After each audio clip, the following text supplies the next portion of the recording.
Alright guys, so LFA 99, Dennis versus Charon. There are 9 fights on the fight card. We are only going to be looking at 7 of the fights on the fight card, just the main card fights.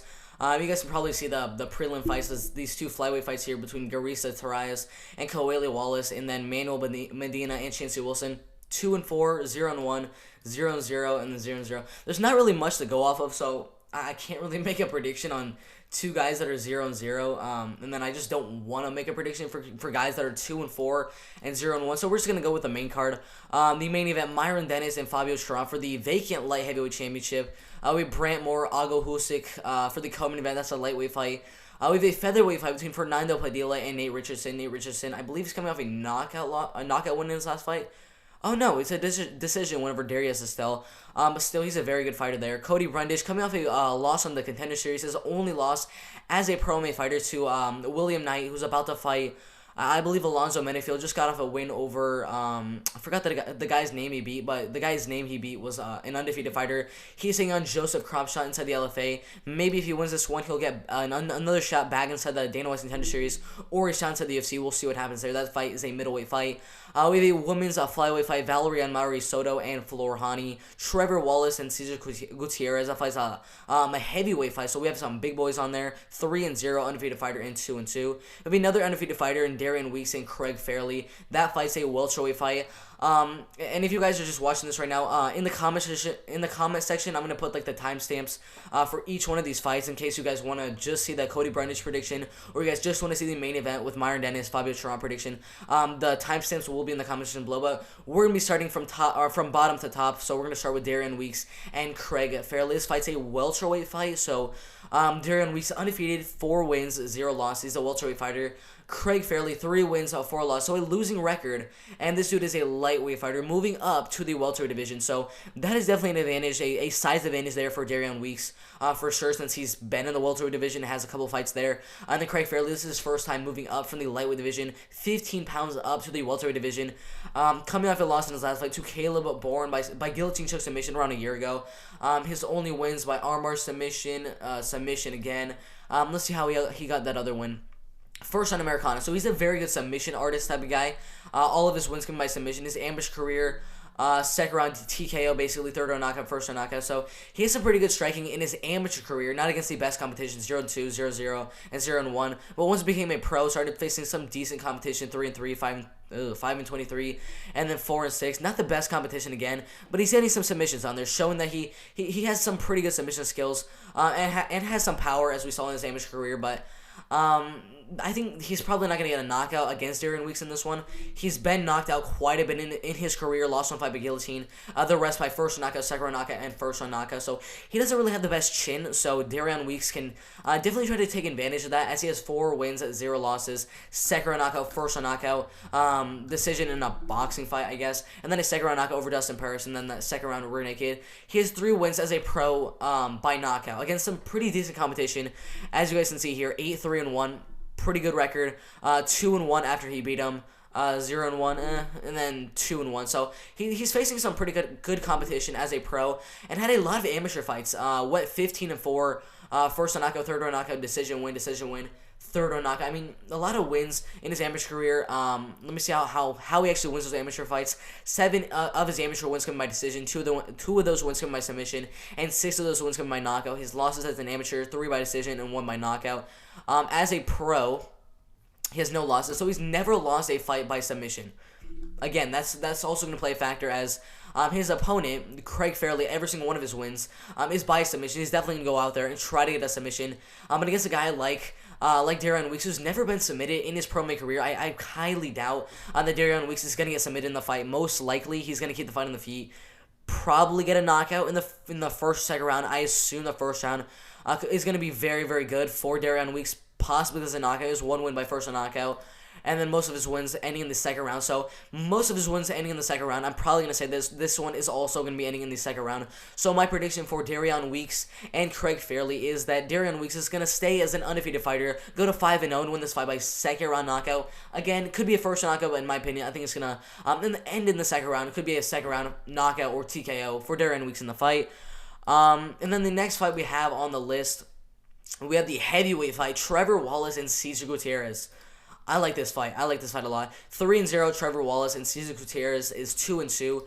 Cesar Gutierrez needs to win this fight, or else he's gonna have a losing record. If you got a losing record in MMA, just retire. Oh my god. But Trevor Wallace, undefeated fighter. Let's check his amateur career. Okay, not the worst amateur career. 3 wins, 2 losses. Both losses coming by knockout against Brent Smith and Anthony Darty. Not the best competition he's losing to right here. This is just in the past couple of years.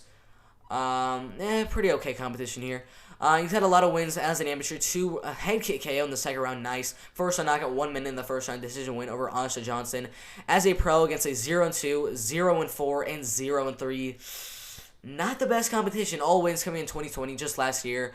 Again, not against the best competition. So this is definitely a step up in competition against Cesar Gutierrez, because he actually has a win, unlike these other guys right here that literally have 0 wins whatsoever.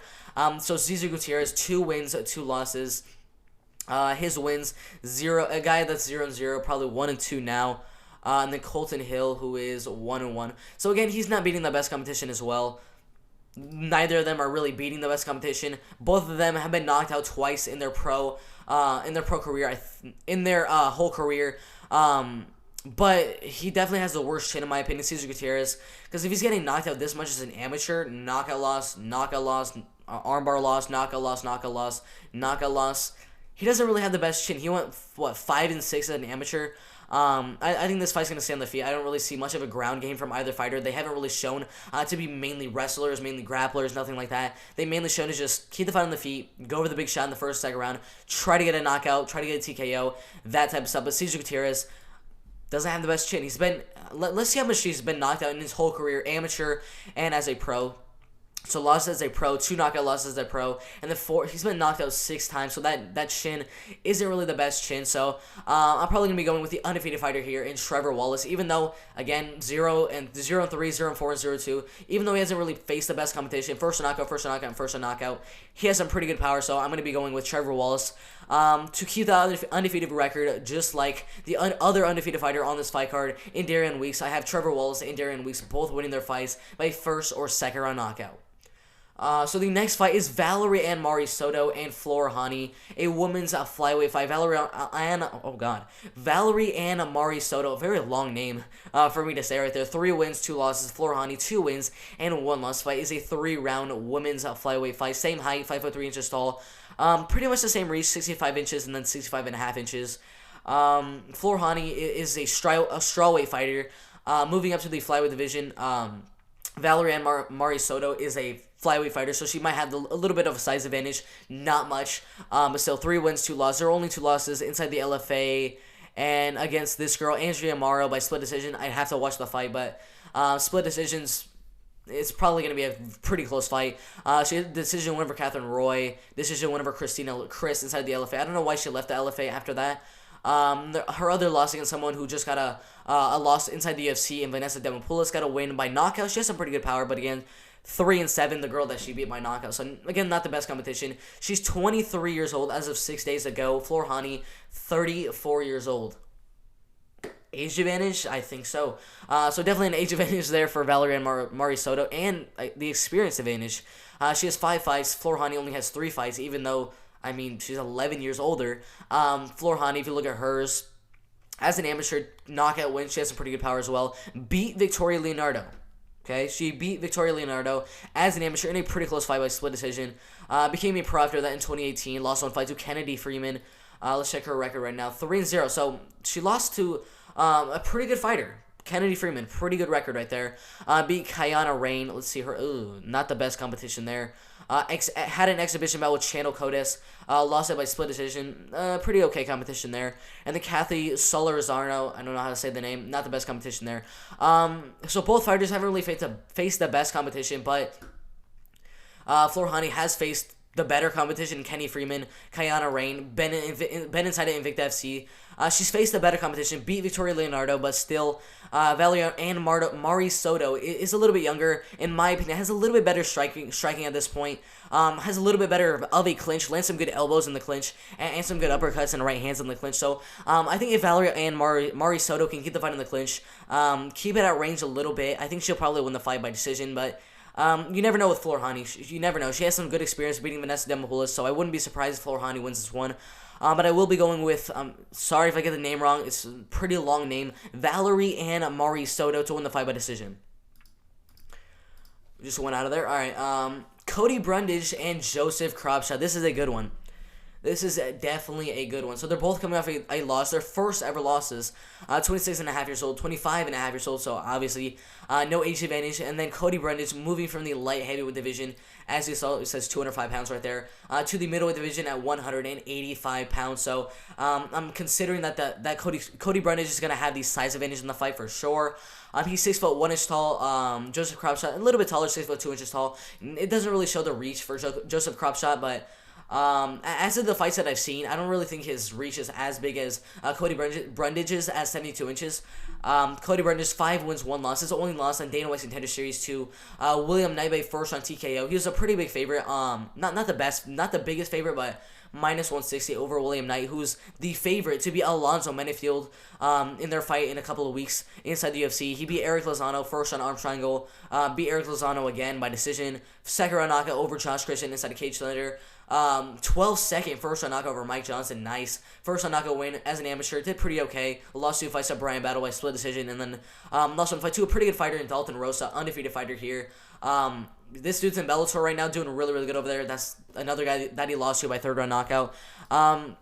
Joseph Cropshot, his only loss, I believe, which promotion was in? URCC, yeah, by third round knockout against a very good fighter. I believe he's undefeated right now, 7-0. Orion Kosuke, a ranked fighter, 121st, best welterweight fighter in the world. Has a win on Dana White's Contender Series. Was supposed to fight Nicholas Dalby inside the UFC here. As you guys can see, he's supposed to fight Nicholas Dalby inside the UFC, and he was the favorite to win according to the established predictions. So that's the only man to beat him.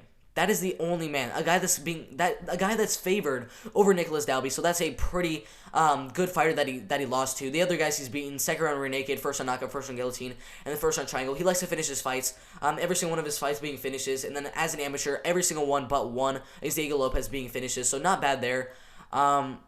3 wins by submission, 1 win by knockout as an amateur, 4 wins by submission, so he's a pretty good submission specialist guy.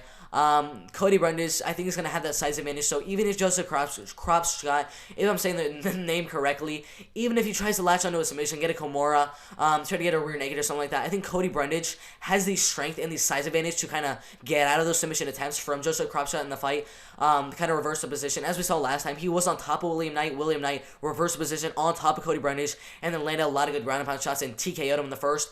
It's not going to happen in this one.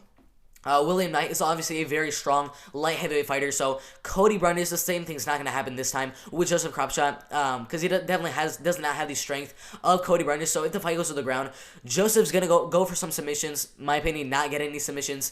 Cody Brundage is probably going to get on top of Joseph Cropshot and try to do what he was trying to do against William Knight, get on top of him and land his own ground and pound.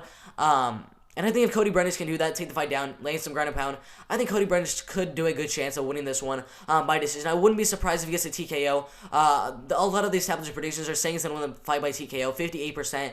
But in my opinion, I think the fight's going to go all the way, and I'm agreeing with this 35% right here that are saying that Cody Brundage is going to win the fight by decision. The next fight on the list, Fernando Padilla and Nate Richardson, a featherweight fight, 12 wins, 4 losses, and 8 wins and 2 losses. Not bad there. Not really sure how old Nate Richardson is. Doesn't really show right here. Fernando Padilla, 12 wins, 4 losses. Has not fought inside the LFA. Oh, he did right here against Donald Sanchez. That's his only fight inside the... Whoa. Why does he just keep on leaving the LFA for some reason? Wow, he fought Dan Ige. Wow. Is that the Sergio Pettis? I think... Okay. That's a different Sergio Pettis. But yeah, so as a pro-may fighter, 12 wins, 4 losses. He went on a 6-fight win streak. Literally every single one of those wins except for one being submissions. Very good submission skills here. Fought Dan Ige, lost that fight. Dan Ige is an absolute beast. Top 10 featherweight fighter in the world. That was his first ever loss inside of CFFC. I got it first on armbar submission over Sergio Perez. First on knockout win over Ryan Filigami. First on triangle inside the LFA over Derek Minner. Derek Minner, look at this. 25 wins, 11 losses. This dude just got a win inside the UFC. 2 fights inside the UFC right now. Fought Herbert Burns on the Contender Series. He beat this guy, so that's not that bad right there. Beat Jeffrey Mesa first round knockout. Won is the LFA, lost one fight to Tyler Soares by decision, and then lost one to Kurt Sinker. Got some wins over Donald Sanchez and Fard Muhammad. I mean, Spike Carlo, he's facing some really good competition. He's 24 years old. 76 inches. Whoa. 6'1" tall. That is a huge height and a huge reach advantage, guys. Wow, I was saying I was looking at Nate Richardson a little bit good right there, but man, this reach advantage, this height advantage, he's faced so many amazing fighters in the featherweight division. Fought Danny Gay, beat Derek Minner. I mean, dude, Fernando Padilla is the real deal. Nate Richardson, 8 wins, 2 losses. Beat Darius Estelle inside the LFA. Matt Jones, third round knockout win there. Matt Jones, 8 wins, 4 losses inside the LFA. Had a couple kickboxing bouts there. Third round knockout over Nick Compton. Split decision win over, I don't know how to say that guy's name. Third round knockout win. He's got some pretty good power. I think the main way he's probably going to win the fight is going to be by knockout yet again. Probably by TKO. His amateur career doesn't have an amateur career. Fernando Padilla. I mean, look at this man. Look at this. 8 wins by submission, 3 wins by knockout. Only one of his wins going all the way by decision. No amateur fights. His losses as an amateur, all coming by decision. Which is, I mean, it's fine. But I don't see a finish from Nate Richardson here. I think the main way either fighter's going to win this one is Fernando Padilla gets a submission, or Nate Richardson wins by decision. Maybe it's a knockout. I'm not really sure. I don't really see Nate Richardson getting a knockout on Fernando Padilla. I see this fight going all the way. And I'm probably going to be going with Fernando Padilla to win the fight by decision because, I mean, that reach advantage, that height advantage, that I assume the age advantage. He's only 24 years old. The experience advantage against some pretty legit competition in the featherweight and lightweight division. So I'm definitely going to be going with Fernando Padilla to win that one. And then we go to the co-main event, Brant Moore and Ago Housekeep. If I'm saying the name correctly. That fight is a lightweight fight. Brant Moore, I believe, got a win in a main event in his last fight against Joe Giannetti. So he's going from a main event to a co-main event after beating Joe Giannetti in his last fight in a main event at LFA 89. 10 LFA fight cards ago. Decision win over Joe Giannetti. First on rear naked over Nation Gilbert. Decision rear naked. First on submission. He's got some pretty good submission skills. Every single one of his wins, either submission or decision. No wins by knockout. As an amateur, only one of his wins come by knockout. So he's definitely more of a submission guy than a striker. Ago Housekeep, 8 wins, 2 losses. Let's check this guy. Third round knockout. First round knockout. Second round knockout. First round armbar. Second round knockout. First round rear naked. A lot of wins by knockout here. 4 wins by knockout, 2 wins by submission, 2 wins by decision. His losses, first knockout and decision. Never been submitted in his pro career as an amateur. Hasn't lost any fights as an amateur. Second round knockout, second round submission, third round decision. Since he has not had any losses by submission, I don't really think we're gonna see a submission from Brant Moore in the fight. It's definitely possible, but I think the fight's going to be a little bit similar to the Joe Giannetti fight, where Brant Moore's kind of dominating in the clinch, getting some takedowns, keeping the fight on the ground every now and then. When the fight's on the feet, it's going to be pretty even. I definitely am going to be giving the power advantage to Ago Housekeep. This man has a lot of power in his hands, for sure. But Brant Moore, I think, and whenever Ago Housekeep is going to go for that big shot, trying to knock him out, because he has a lot of knockout wins in his career, when he ever tries to go for the knockout on Brant Moore, I think Brant Moore is just going to shoot a takedown, get the fight in the clinch, get some control time, get some ground and pound, do that type of thing, and I think that's why he's going to win the fight by decision. But again, definitely, I would not bet on Brant Moore to win this fight, because it's definitely possible Ago Housekeep goes out there and gets a knock in the fight, but for right now, I'm saying Brant Moore by decision, kind of dominating the fight on the ground, in the clinch, getting some ground and pound, getting some control time, and winning by decision. And the main event, guys, 6-1 Fabio Charon, and 18-7 Myron Dennis for the vacant light heavyweight championship. Myron Dennis, as I said before, 18 wins, 7 losses, 31 years old, so pretty much in the prime of his career, right around there. 6'2" tall, 74.5" reach, a little bit smaller reach there, a little bit taller than Fabio Charon is. This is for the vacant belt. He's 26 years old, so he's getting to the prime of his career, but Myron Dennis has a little bit more experience. I mean, a lot more experience. 18 wins, 7 losses. That is a total of 25 pro fights. Fabio Charon, let's check how he wins his fights. Decision win, first on Anaconda choke submission. Wow, this dude getting Anaconda chokes. Had a fight on Dana White's Contender Series against an undefeated fighter at the time, against Alexa Kimura. Lost the fight by, oh my god, second round of flying and EKO. That's crazy. Every single one of his wins except for this one against UGE, being finishes. Second round rear naked, first round rear naked, first on guillotine, first on guillotine. This dude is a crazy submission guy, even as an amateur. Guillotine, rear naked, rear naked. Every single one of his wins except for one being submission wins. His losses by knockout as an amateur.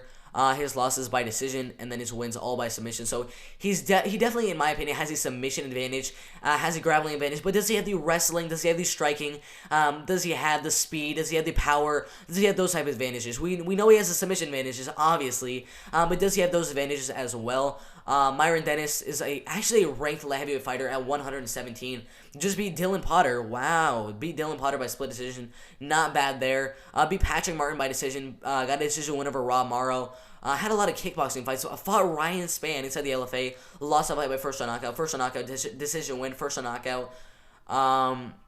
He fought Andrew Sanchez in the Ultimate Fighter Season 23. Not bad there. You're fighting on the Ultimate Fighter. That means you got some skills. A lot of his wins came by knockout. 6 wins by knockout, 6 wins by submission, and 7 wins by decision. Pretty spread around there. In the way he's actually winning his fights. As an amateur, only 1 win by decision, and then no other amateur fights. Just had 1 amateur fight.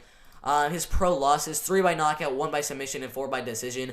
Only 1 loss by submission in his pro and his amateur career. So that is not bad as well. That is the main reason I'm probably gonna say that Fabio Charon's not gonna get a submission here. It's either gonna be that Myron Dennis gets a knockout here, or the fight just goes all the way. Myron Dennis kind of defends the takedowns from Fabio Charon, and gets a decision on the feet, or gets a knockout in the first, second round. Let's see what the Tapology predictions are saying. It's pretty spread out right here, 50-50. 48% of the vote going for Dennis to win the fight, mainly by decision. A lot of people have him winning the fight by knockout. That's basically what I was just saying. I have never seen these Tapology predictions. 52% of the vote saying that Charon's going to win this one. I kind of rule out these ones that are saying he's going to win the fight by knockout. Not going to happen. Maybe a TKO after he's trying to get a submission and just get some flatline and just tries to get some shots on the ground, but I don't really think he's going to get a knockout on the fight. I think most likely, if Fabio Charon's going to win this one, it's going to be by decision or a 29-28 decision. If Dennis is going to win this one, it's going to be by knockout in the first round, or it's going to be by 29-28 decision. It really just depends on if Dennis can defend the takedowns, if Dennis can keep the fight on the feet and do good in the striking game, land some good shots on the feet, and just keep the fight on the feet. That's the main way that Dennis is going to win the fight. So I think Myron Dennis is going to do a good job with that, keeping the fight on the feet, and I'm going to be going with Myron Dennis to win the fight by decision. But yeah, those are my predictions for LFA 99. This fight card is taking place. When is it taking place? February 12th, 9 p.m. Eastern Time. So I'll definitely be able to watch this one. This should be a very good fight card. Again, I'm not going to be looking at these prelim fights right here. But yeah, I have Darren Weeks winning his fight by first, second round knockout. I have Trevor Wallace winning his fight first or second round knockout. I have Valerie and Mari Soto winning by decision. Cody Brundage. I definitely have Cody Brundage winning that one. I definitely have Fernando Padilla winning that one. I have Brant Moore winning that one. And then I have Myron Dennis winning that one. So a lot of good fights on this LFA 99 fight card. If you guys have any questions, put them in the comments below. I'd love to see if you guys have any questions on this fight card. So just put that in the comments section below. If you guys like the video, subscribe to the channel.